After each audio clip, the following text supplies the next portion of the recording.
अक्षय तृतीया 2025 की आप सबको बहुत बहुत मंगल कामनाएं, शुभकामनाएं।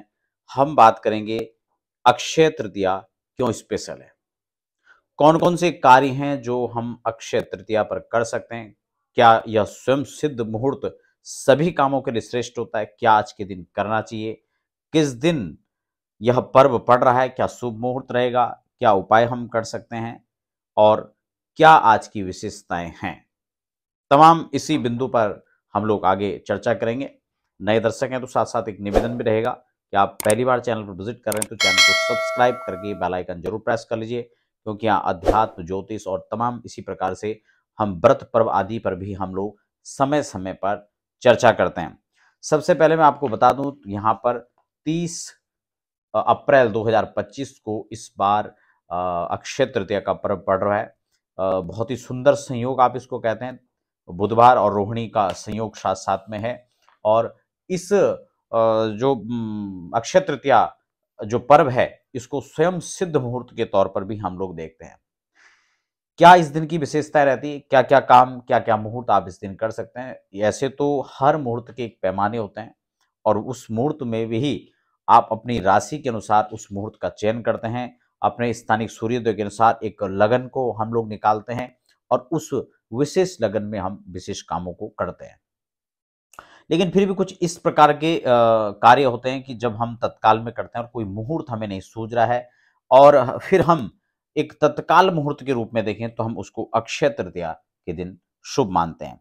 अक्षय तृतीया वह एक दिन है जो अक्षय फल देने वाला होता है, यानी जिसका कभी क्षय ना हो वह अक्षय है। तो इसी प्रकार से एक अक्षय फल प्रदान करने के लिए अक्षय तृतीया माना जाता है। विशेषकर किसी शुभ और पुण्य पवित्रतम कामों को करने के लिए यह दिन विशेष होता है। किसी दान, पुण्य, जप, व्रत, तप आदि करने के लिए यह विशेष फलदायी मुहूर्त माना जाता है। वस्तुतः यह इसी प्रकार के कर्म को करने के लिए होता है। आप किसी अनुष्ठान को कर सकते हैं, आप कोई दान कर सकते हैं, आप कोई अच्छे काम कर सकते हैं, नेक काम कर सकते हैं, किसी की हेल्प आप कर सकते हैं, उसे सहायता प्रदान कर सकते हैं। तो इन्हीं सब कामों के लिए यह अक्षय फल देने वाला होता है। विशेषकर आप किसी तीर्थों में जाकर के गंगा स्नान हुआ, उसके साथ साथ आप जप कर सकते हैं, अनुष्ठान कर सकते हैं, हवन कर सकते हैं और किसी जरूरतमंद व्यक्ति को आप कुछ दान दे सकते हैं। तो ये यहाँ पर जो है इस दिन की विशेष एक फलदायी क्रिया है। इसके साथ ही आपने देखा होगा कि अक्षय तृतीया के दिन ही भगवान बद्री विशाल के पट खुलते हैं, यानी बद्रीनाथ की यात्रा आप कर पाएंगे, उनके दर्शन आप कर पाएंगे। साथ ही साथ मान्यताएं ऐसी भी है कि जो चतुर्युगी का निर्माण हुआ है, सतयुग है, द्वापर है, त्रेता, तो इसी दिन से जो है इन युगों की शुरुआत हुई थी। तो ये से खासकर 3 युगों में इसकी शुरुआत इसकी कही जाती है। भगवान परशुराम जी का जन्म भी इस दिन माना जाता है और कथानक यह भी वर्णन मिलता है कि धरती पर अवतरण भी इसी दिन हुआ था।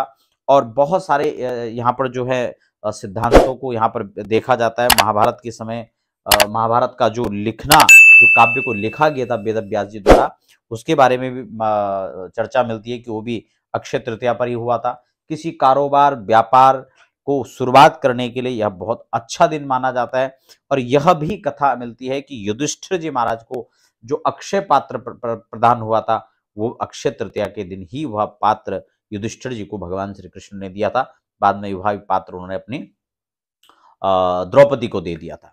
तो ये बहुत विशेष जो है इस दिन के जो इस दिन को माना जाता है, उसके बहुत सारे विशेष कारण भी है।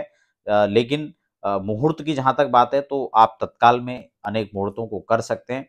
और खासकर गृह प्रवेश है, भूमि पूजन है, गृह निर्माण आप कर रहे हो, व्यापार शुरुआत कर रहे हो, गाड़ी आप खरीद रहे हैं, तो बहुत सारे मुहूर्त आप इस दिन कर सकते हैं। तो आप सबको बहुत बहुत मंगल कामनाएं, शुभकामनाएं।